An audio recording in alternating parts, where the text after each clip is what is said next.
Hello everyone, this is Ravi Jha. I am a defence counsel in Allahabad high court और आप सबका स्वागत है आपके खुद के चैनल टारगेट फॉर आईक्यू पे। जैसा कि हम सभी जान रहे हैं कि फिलहाल इस वक्त टारगेट फॉर आईक्यू पे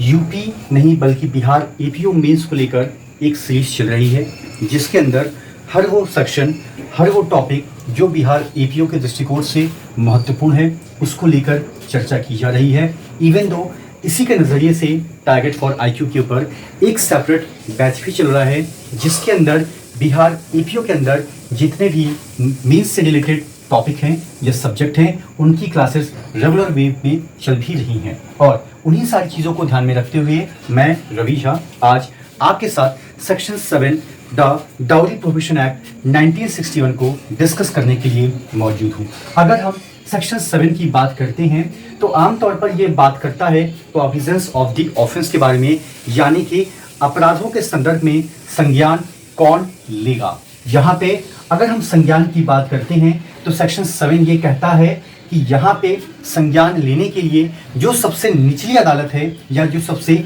निचली कोर्ट अवेलेबल है वो है आपके लिए या तो मेट्रोपॉलिटन मजिस्ट्रेट की कोर्ट अगर आप किसी मेट्रो सिटी में रह रहे हैं, और अगर आप किसी नॉन मेट्रो सिटी में रह रहे हैं तो वहाँ पे कम से कम जुडिशियल मजिस्ट्रेट फर्स्ट क्लास की कोर्ट ही इसके ऊपर संज्ञान ले सकती है। इसका मतलब समझ रहे हैं? इसका मतलब ये है कि जुडिशियल मजिस्ट्रेट सेकंड क्लास के पास ऐसी कोई भी पावर नहीं है कि वो दहेज से संबंधित किसी भी धारा को ध्यान में रखते हुए संज्ञान भी ले पाए। अब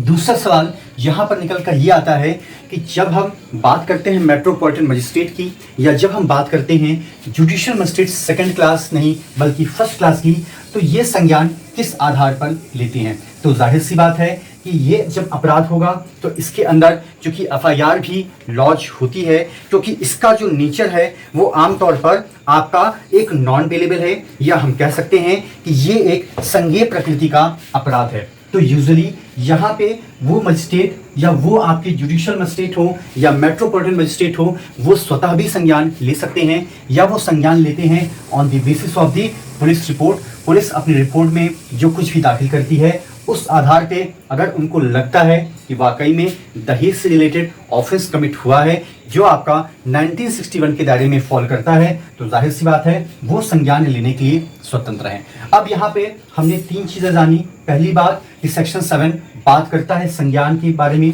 उसके बाद इसका पार्ट 1 या क्लॉज 1 बात करता है कि वो कौन कौन से मजिस्ट्रेट हैं जो एम्पावर्ड हैं आमतौर पर संज्ञान लेने के लिए। उसके बाद हमने ये देखा कि संज्ञान वो किस तरीके से लेते हैं। अब सवाल यहाँ पर यह आता है कि ऐसे मुकदमों के अंदर जो कंप्लेनेंट होता है वो कौन होता है, यानी कि जो शिकायतकर्ता होता है वो कौन होता है। तो देखिए, हर वो व्यक्ति जो अग्रीव्ड है वो वर भी हो सकता है, वो वधू भी हो सकती है, वो उसके माता पिता भी हो सकते हैं, वो उसके लोकल गार्जियन या रिलेटिव भी हो सकते हैं, या उसी शहर या उसी लोकेलिटी में स्टैब्लिश कोई वेलफेयर इंस्टीट्यूशन या वेलफेयर ऑर्गेनाइजेशन भी हो सकता है। तो आमतौर पे इनमें से कोई भी एक व्यक्ति कंप्लेनेंट का रोल अदा कर सकता है, और जाहिर सी बात है जब इस पूरे के पूरे मुकदमे का ट्रायल चलेगा तो कॉम्पिटेंट कोर्ट जो है, चाहे वो एमएम की कोर्ट हो या आपके जीएम की फर्स्ट क्लास कोर्ट हो, वो कोई भी सेंटेंस पास करने के लिए स्वतंत्र हैं जो भी उनको लॉ के द्वारा अथराइज्ड किया गया है। और इसमें सबसे खास बात कही गई है कि आपके सीआरपीसी का जो चैप्टर नंबर 36 है वो इसके ऊपर बिल्कुल बात नहीं करता है, और जब आप chapter number 36 of the CrPC को देखते हैं तो वो बताता है आपसे लिमिटेशन के बारे में। So it's all about the whole concept which is regards to section 7 of the dowry prohibition act 1961। और